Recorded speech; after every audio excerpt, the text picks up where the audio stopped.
Good morning students, I am Dr. Priyanka Bharera and welcome to my YouTube channel Royal Educational Services। मेरे इस YouTube channel में आपको engineering mathematics से जुड़ी हर problem का solution मिलेगा। साथ ही साथ में अदर फील्ड में यूज होने वाले मैथ्स के मैं वीडियोस अपलोड करती रहूंगी।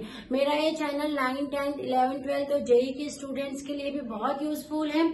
इसमें मैं मैथमेटिक्स से जुड़ी पजल्स और जो बेसिक ट्रिक्स है वो भी अपलोड करती रहूंगी। तो आज हम लेके आए हैं अलजेब्रा ऑफ लॉजिक, जो कि अभी एग्जाम का टाइम है और ये वाला जो टॉपिक है ये भी बहुत इंपॉर्टेंट है। इसके भी बहुत सारे जो क्वेश्चंस हैं वो आते हैं।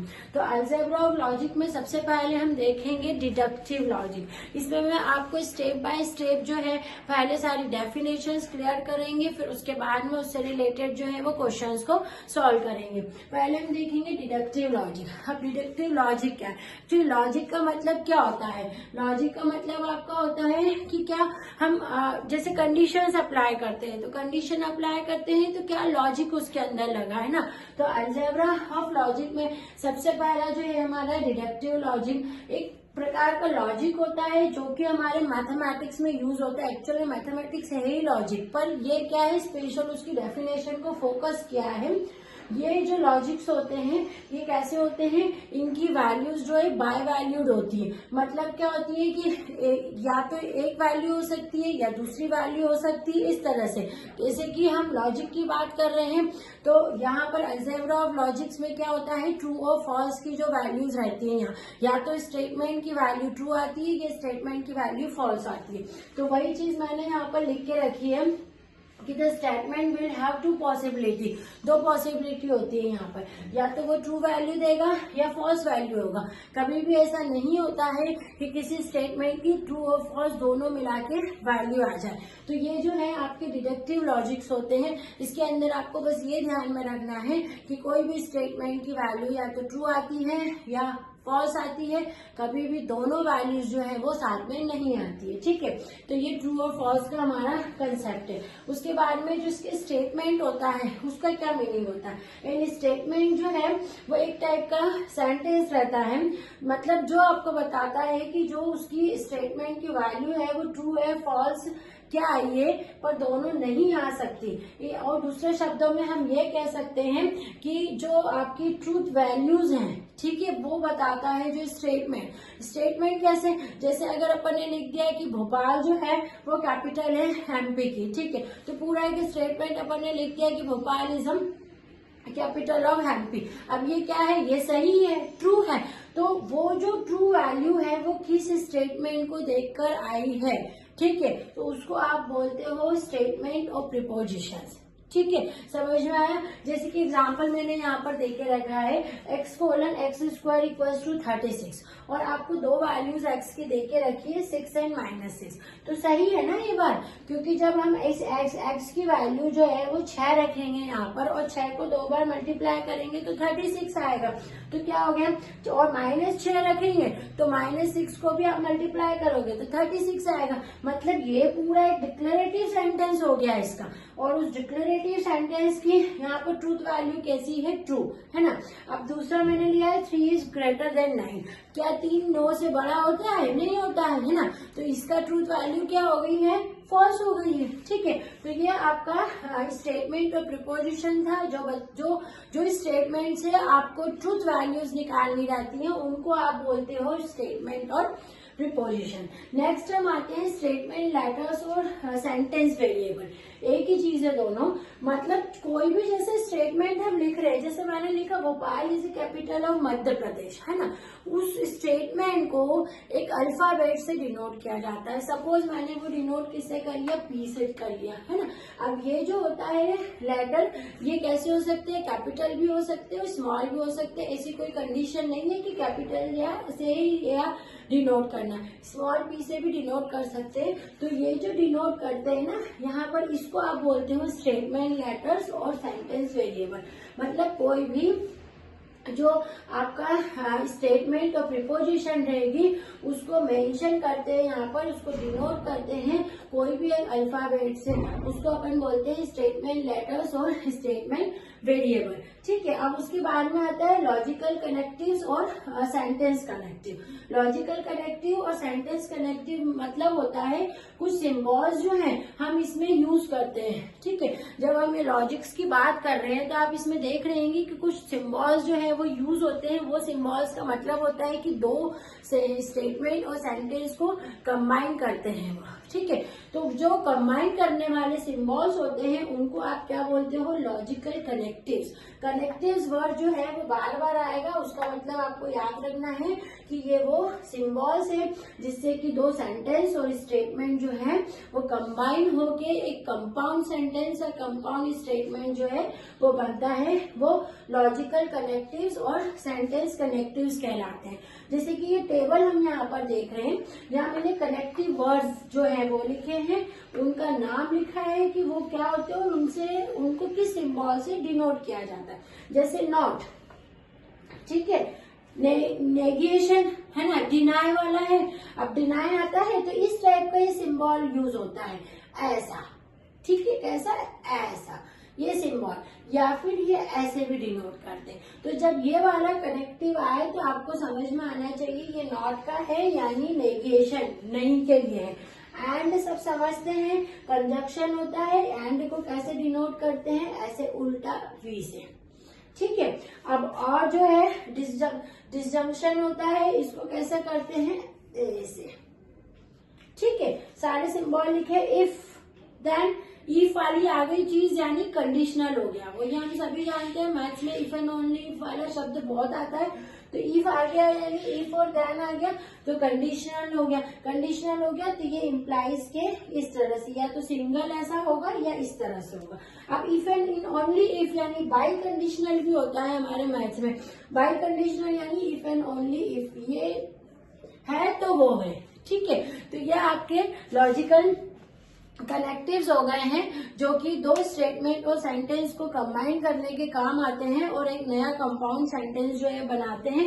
इनके सिंबल और इनके नेम मैंने इस टेबल में बना के रखा है। ठीक है, तो आप इसको नोट डाउन कर लीजिए।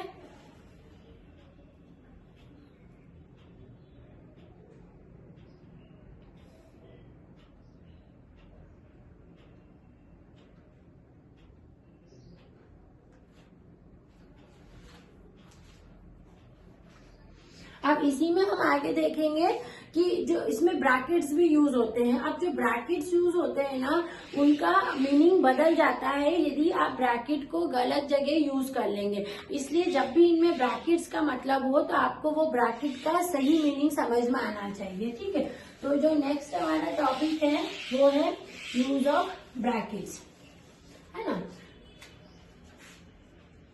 यूज ऑफ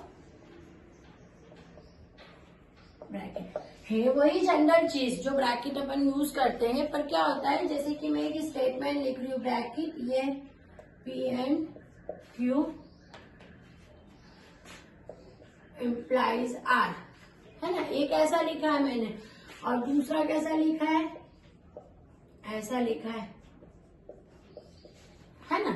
तो इसका मीनिंग क्या होता है, ये वाला जो मीनिंग है ये अलग हो जाएगा। P एंड Q ब्रैकेट लगाया है, इम्प्लाइज टू आर, है ना, और यहाँ पर क्या लगाया है, P and bracket Q implies are.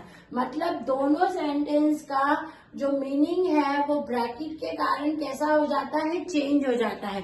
तो जब भी आप अलजेब्रा ऑफ लॉजिक में ब्रैकेट्स का यूज करें, या अगर ब्रैकेट में कुछ चीजें लिखी है लेकिन वेरिएबल सेम है, ब्रैकेट ही केवल अलग है, तो आपको उनका जो मीनिंग है वो समझना यहाँ जरूरी रहेगा। ठीक है, तो ये आपका जो अलजेब्रा ऑफ यूनिट में ब्रैकेट्स होते हैं उनके यूज। अब इसमें जो सेंटेंस यूज होते हैं वो भी कितने टाइप के होते हैं ये हम देखते हैं। काइंड्स ऑफ सेंटेंस,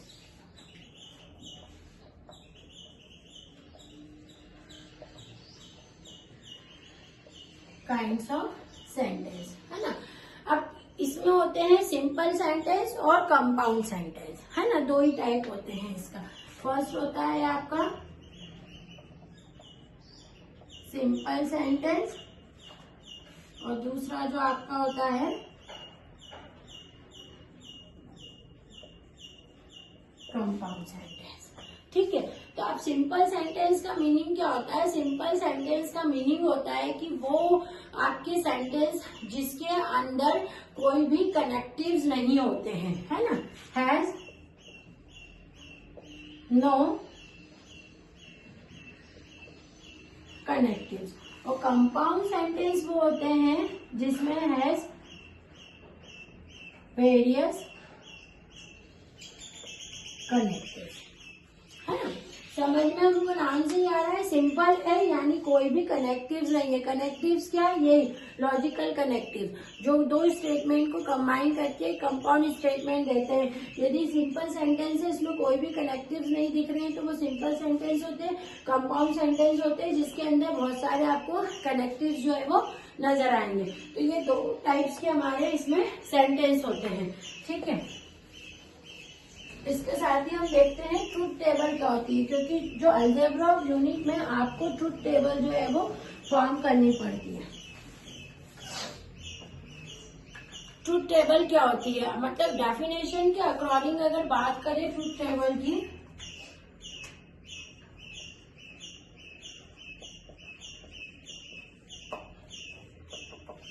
टेबल वही जो आप ट्रू और फॉल्स की वैल्यूज निकालते हैं उनको एक टेबुलर फॉर्म में यदि रख दी जाए, है ना, मतलब कोई भी स्टेटमेंट है वो आइदर ट्रू है कि फॉल्स है, ये चीज यदि आप एक टेबल फॉर्म में रख देते हैं तो आप उसको बोलते हैं कि वो ट्रूथ टेबल है उस स्टेटमेंट की, ठीक है। अब जैसे कि आपने बोल दिया 15 एक ऑड नंबर है ना, तो 15 ऑड नंबर है, 15 इज एन ऑड नंबर। इसकी ट्रूथ कैसा हो गया? इसकी ट्रूथ टेबल में क्या आ जाएगा? ट्रू आ जाएगा। अब जो 9 है वो है प्राइम नंबर है, ठीक है। इसकी ट्रूथ टेबल में कैसी हो जाएगी? फॉल्स आ जाएगी। मतलब आपको अलग अलग स्टेटमेंट दिए गए रहते हैं और आपको क्या करना है, ट्रू है कि फॉल्स है, ये एक टेबुलर फॉर्म में वहां शो करना पड़ता है। उसको आप बोलते हो ट्रूथ वैल्यू ऑफ स्टेटमेंट। जब ये ट्रूथ वैल्यू को टेबुलर फॉर्म में रखते हैं तो वो ट्रूथ टेबल का फॉर्म करती है, जो कि हमको इस क्वेश्चंस में, इस जो पूरी यूनिट है इसके अंदर हमको ट्रूथ टेबल निकालना है, ठीक है।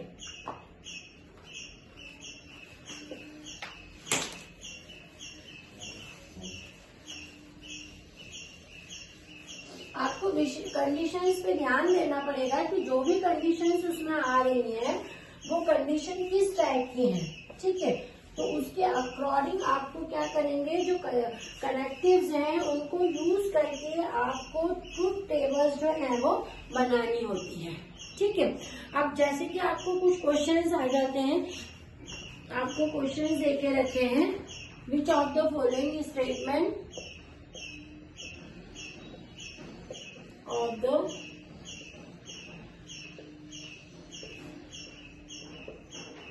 following statements are true or false, ठीक है। अगर आपको इस टाइप के क्वेश्चंस आ जाते हैं,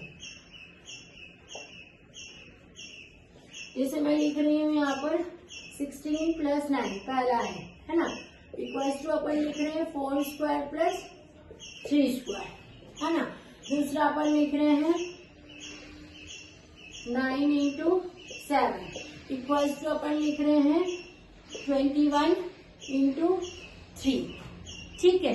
अब तीसरा अपन लिख रहे हैं ब्रैकेट में 1, 3 इसे सबसेट ऑफ ब्रैकेट में 2, 4, 6, ठीक है। फोर्थ अपन लिख रहे हैं 5 बिलोंग्स टू 1, 3 और 5। अब ये कुछ आपको क्या है, स्टेटमेंट देके रखे। अब आपको क्या करना है, बताना है कि ये ट्रू है कि फॉल्स है, ठीक है। तो आप देखेंगे first question 16 + 9 equals to 4 square plus 3 square, सही है भैया, है ना। 25 और ये 25, तो ये कैसा हो गया आपका? ट्रू हो गया। तो इसकी वैल्यू कितनी होगी? ट्रूथ वैल्यू ट्रू हो गई। 9 × 7 इक्वल्स टू 21 × 3, सही है ये भी 63 दोनों का। तो करेक्ट है। अब 1,3 जो है क्या सबसेट है, 2,4,6 वाले सेट का देख लेते नहीं है, क्योंकि यहाँ जो एलिमेंट है वो यहाँ पर नहीं है, तो ये इसका नहीं है सबसेट, तो इसकी ट्रूथ वैल्यू कितनी आ गई, फॉल्स आ गई है। यहाँ देख लेते हैं 5 बिलोंग्स टू 1, 3, 5 है, हाँ 5 इसके अंदर दिख रहा है हमको, तो ये कैसा हो गया, ट्रू हो गया। तो जब भी आपको ऐसे स्टेटमेंट कुछ भी लिखे हुए आते हैं तो आप उनको देखेंगे कि हाँ अगर वो सही है तो ट्रू लिखेंगे, फॉल्स है तो उसमें फॉल्स लिखेंगे। तो इस तरह के आपको इसके अंदर क्वेश्चंस आते हैं। अब इन क्वेश्चंस के साथ ही जो आपके कनेक्टिव्स हैं उनके टाइप्स और उनका जो मीनिंग है वो भी अपने को समझना बहुत जरूरी है। उसको यहाँ समझ लेते हैं, इसके बाद में फिर आपके इसके जो कंसेप्ट है वो सारे क्लियर हो जाएंगे।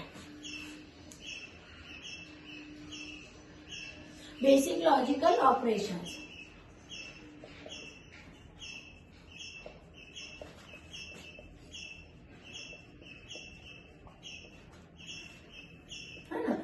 बेसिक लॉजिकल ऑपरेशंस में आपके यही वाले ऑपरेशन आते हैं, जैसे जो पहला वाला ऑपरेशन है आपका ये वाला है ना, इसको क्या बोलते हैं, कंजक्शन। इसका मीनिंग क्या होता है, एंड, है ना। जैसे आपने ये लिखा P Q, इसका मीनिंग होता है P एंड Q, है ना। ये जो लॉजिकल ऑपरेशन है कंजक्शन वाला, इसका मीनिंग होता है एंड, और ये अगर इस तरह से लिखा है तो इसको रीड कैसे करते हैं, P एंड Q, या फिर आप बोल सकते हैं P मिक्स Q, है ना। इसकी ट्रूथ टेबल बनाते हैं।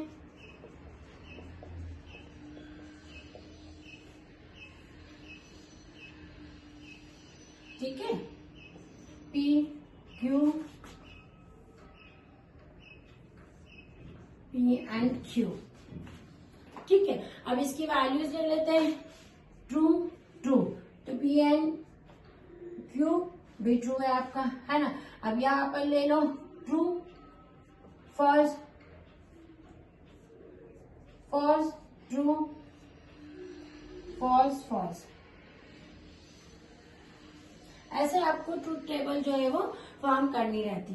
ट्रू एंड फॉल्स, फॉल्स आ गया, फॉल्स एंड ट्रू, फॉल्स हो गया, फॉल्स एंड फॉल्स आपका फॉल्स आ गया।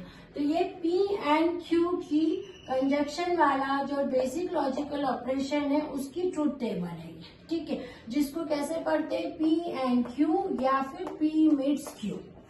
तो इस टाइप से आपको ट्रूथ टेबल जो है क्वेश्चंस में बनानी रहेगी कि ट्रूथ टेबल किस तरह से आपको फॉर्म करते हैं। जब आपको इनका बेसिक जो ऑपरेशन है उनका यदि मीनिंग पता होगा तो ट्रूथ टेबल जो है बहुत आसानी से बन जाती है।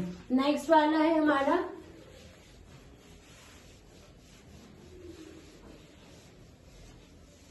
डिसजंक्शन, ठीक है, ऐसा, ठीक है। इसका मतलब होता है कि P जॉइन Q, P और ये ऐसा लिखा है तो इसको कैसे पढ़ोगे, P जॉइन Q या P और Q, P और Q, ठीक है। अब इसकी ट्रूथ टेबल अपन बना लेते हैं, P Q P join Q,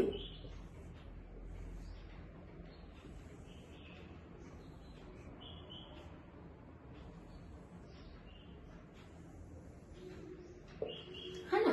अब आप यहाँ पर वैल्यू लिख देते हैं इसकी, true true, false false, true, तो P और Q ट्रू ट्रू ट्रू, है ना। यहाँ पर हम लिख देते हैं फॉल्स ट्रू, फॉल्स ट्रू, यहाँ फॉल्स है तो यहाँ क्या आएगा, ट्रू, फॉल्स ट्रू ट्रू, यहाँ फॉल्स है, ट्रू ट्रू वाली ले ली, अब यहाँ क्या आएगी, false false, false false condition यानी एफ, फॉल्स। तो ये क्या जंक्शन डिसजंक्शन वाले का आपका ट्रूथ टेबल है जिसको पढ़ते हैं P जॉइन Q और P और Q, ठीक है। इसके बाद जो दूसरा है हमारा तीसरा जो है हमारा नेगेशन, यानी जो नॉट का काम करता है, मीन्स नॉट। किसी के भी आगे ये ऑपरेटर अगर ऐसा लगा है तो आप उसको क्या बोलते हैं कि नॉट पी, नेगेशन पी वाला रहता है। इसकी ट्रुथ टेबल जो है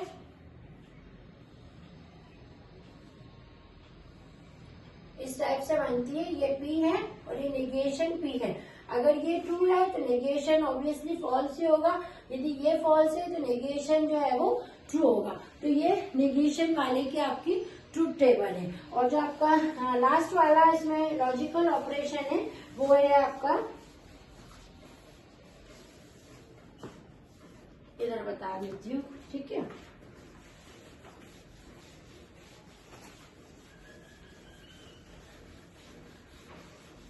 जो लास्ट वाला हमारा है वो जॉइंट डैनियल ऑपरेटर जो है ये वाला, ये ऐसा रहता है, ऐसा नीचे की साइड जो एरो रहता है ये बोलते हैं इसको, ये ऐसा लिखा रहता है, ऐसा नीचे की तरफ इसका एरो रहता है। इसका मतलब होता है नाइदर पी और नॉट क्यू। इसका क्या मीनिंग होता है, नाइदर पी और नॉट क्यू, ठीक है। इसकी अब ट्रुथ टेबल बना लेते हैं हम, पी क्यू और ये,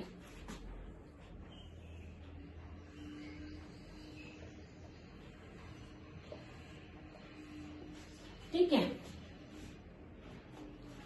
लेते हैं हम values, true true, true false, false true, false false, true false, false true, false false, है ना।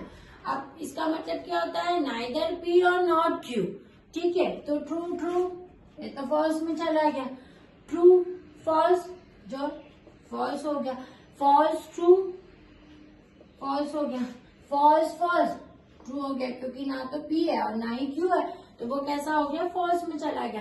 तो ये इस वाला लॉजिकल ऑपरेटर की आपकी ट्रुथ टेबल थी, ठीक है। अब इसके अंदर जो एक और आती है वो बाई कंडीशनल आते हैं, इसको बोलते हैं बाई कंडीशनल।